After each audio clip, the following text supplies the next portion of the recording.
Good morning बच्चों। आज अपन इस चैप्टर का लास्ट टॉपिक पढ़ेंगे, ठीक है। यानी जो 21वां चैप्टर है उसका लास्ट टॉपिक पढ़ेंगे और उसमें पढ़ेंगे त्वचा के कार्य। यानी इस चैप्टर में हमने त्वचा के बारे में पढ़ा है, त्वचा की संरचना पढ़ी है, रोम की संरचना पढ़ी है। तीसरे टॉपिक में हमने त्वक ग्रंथियों के बारे में पढ़ा है, ठीक है। अब चौथे टॉपिक पढ़ेंगे अपन त्वचा के कार्य। और जो गुरुवार को जो टेस्ट होगा उसमें जो आपको बुधवार तक पढ़ा दिया गया है उसका टेस्ट होगा, ठीक है। बुधवार तक जो पढ़ा दिया जाएगा उसका टेस्ट आपको गुरुवार को होगा। तो आप इस चैप्टर की अच्छे से तैयारी करना। फिर यहाँ बात करेंगे अपन टॉपिक से त्वचा की या त्वचा के कार्य। तो इससे पहले जो कल टॉपिक था वहाँ मैंने क्वेश्चन पूछा था आपको कि जो स्वीट ग्लैंड है या प्रस्वेद ग्रंथि है उनकी संख्या मनुष्य में कितनी होती है। तो कितनी होती है संख्या? 25 लाख। यहाँ त्वचा के कार्य की बात करते हैं तो सबसे पहले ये क्या करती है? शरीर की सुरक्षा करती है। तो त्वचा अपने शरीर की क्या कर रही है? सुरक्षा कर रही है। किससे? जीवाणु से भी कर रही है। जीवाणु है, फिर कृमि है, फफूंद है, वो सीधे अपने अंदर प्रवेश नहीं कर पाते।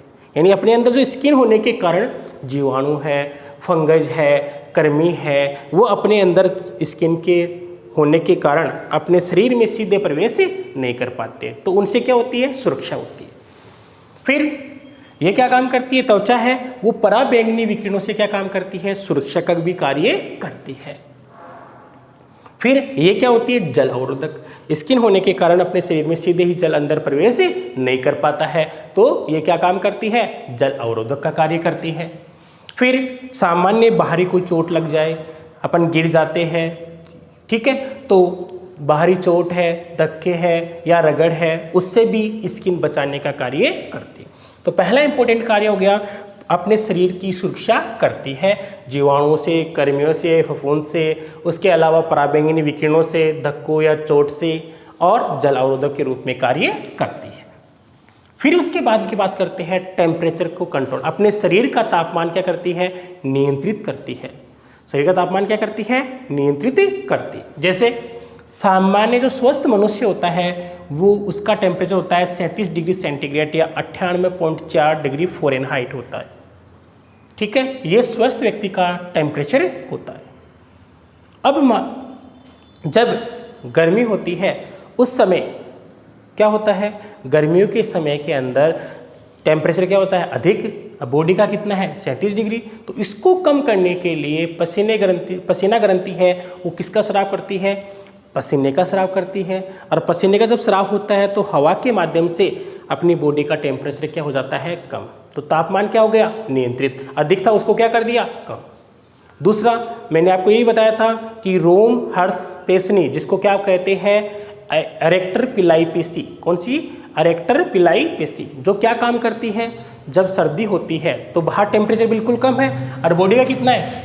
37 डिग्री सेंटीग्रेड। तो उसको उस समय क्या किया जाता है? इस रोम को खड़ा कर दिया जाता है। उसके द्वारा उस रोम को क्या कर दिया जाता है? खड़ा कर दिया जाता है, जिससे उष्मा की हानि नहीं होती है। तो अपने शरीर के अंदर जो त्वचा है यहाँ पर किसका काम करती है? टेम्परेचर कंट्रोल करने का कार्य करती है। और ये किसके द्वारा होता है? ताप नियंत्रण केंद्र किसके द्वारा होता है? हाइपोथैलेमस के द्वारा होता है।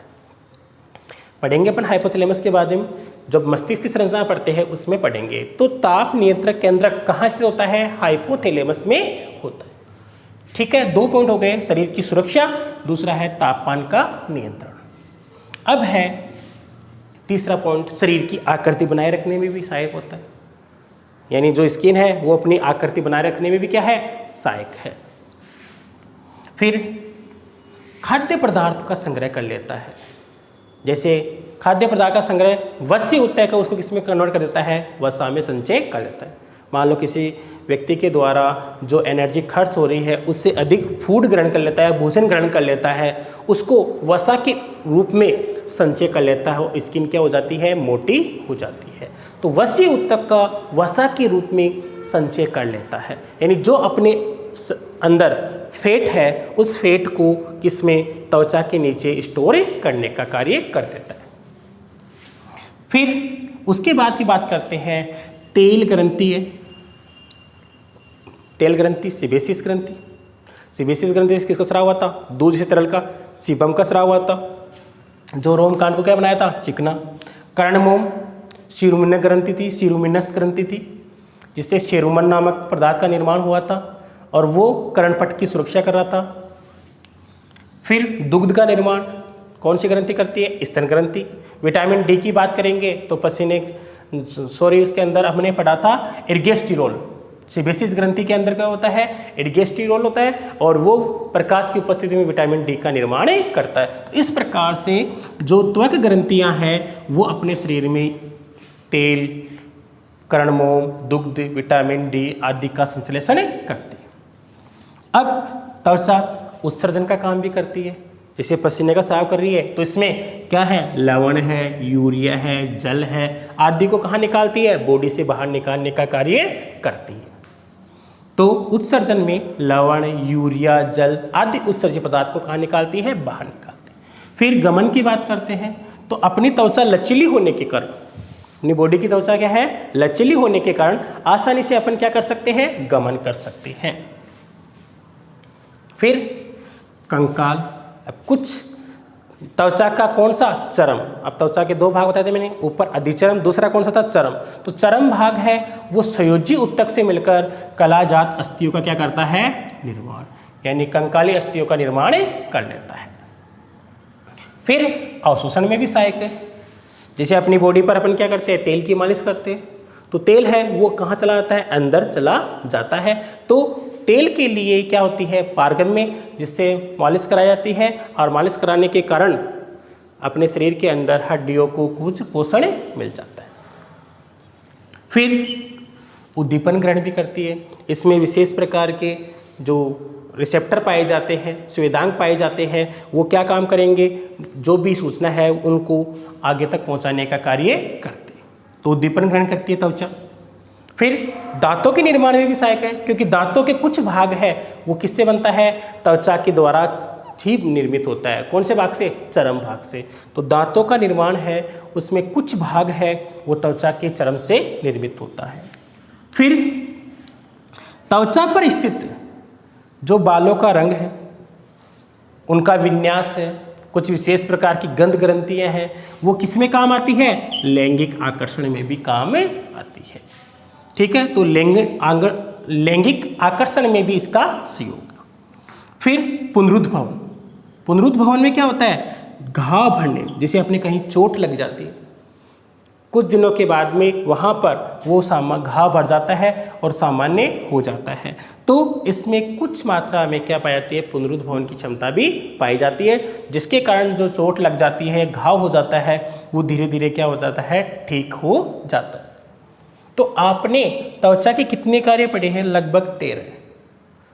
पहला है शरीर की बॉडी की सुरक्षा कर रहा है, दूसरा ताप नियंत्रित कर रहा है, तीसरा आकृति है, उसके अलावा वसा का संचय कर रहा है, पांचवा है तेल ग्रंथि, कर्ण, मोम, दुग्ध, विटामिन इनका संश्लेषण, उत्सर्जन में सहायक है, कंकाल बनाने में भी सहायक है, गमन में सहायक है, अवशोषण में सहायक है, उद्दीपन ग्रहण करने में सहायक है, दांतों के निर्माण में सहायक है और त्वचा में रंग या लैंगिक आकर्षण में सहायक है और पुनरुद्ध भवन में भी सहायक। इस प्रकार से शरीर की त्वचा अनेक महत्वपूर्ण कार्य करती है।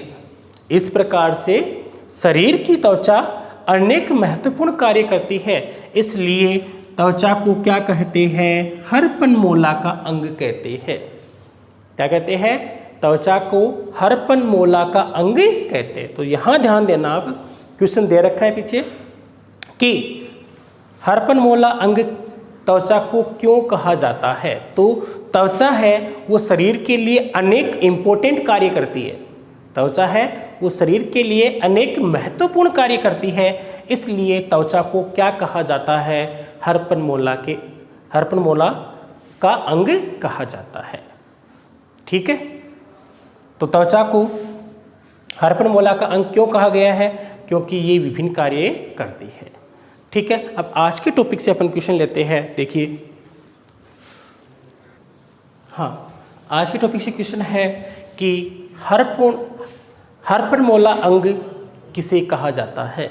हरफनमौला अंक किसे कहा जाता है? तो इसका उत्तर आप सभी कमेंट में ज़रूर दें। और इस टॉपिक के साथ ही मैं आपको इस लेसन के जो क्वेश्चन आंसर है वो भेज रहा हूँ, तो अपनी नोटबुक में नोट कर ले, ठीक है। और ये चैप्टर कंप्लीट हो गया है। मैं आपको जो क्वेश्चन भेज रहा हूँ छोटे वाले और बड़े, थोड़े बड़े क्वेश्चन हैं, वो अपनी नोटबुक में नोट कर ले, और जो टेस्ट होगा उनमें से कुछ क्वेश्चन मैं उनसे दूंगा। तो आप अच्छी तरह इस चैप्टर की तैयारी करें। कोई प्रॉब्लम हो तो आप सभी, कोई बच्चे भी, किसी बच्चे से या टॉपिक से पीछे से कोई प्रॉब्लम हो तो सभी बच्चे आप पूछ सकते हो, और व्हाट्सएप के द्वारा आप लिख के भेज दो, आपको सॉल्यूशन मिल जाएगा। Thank you.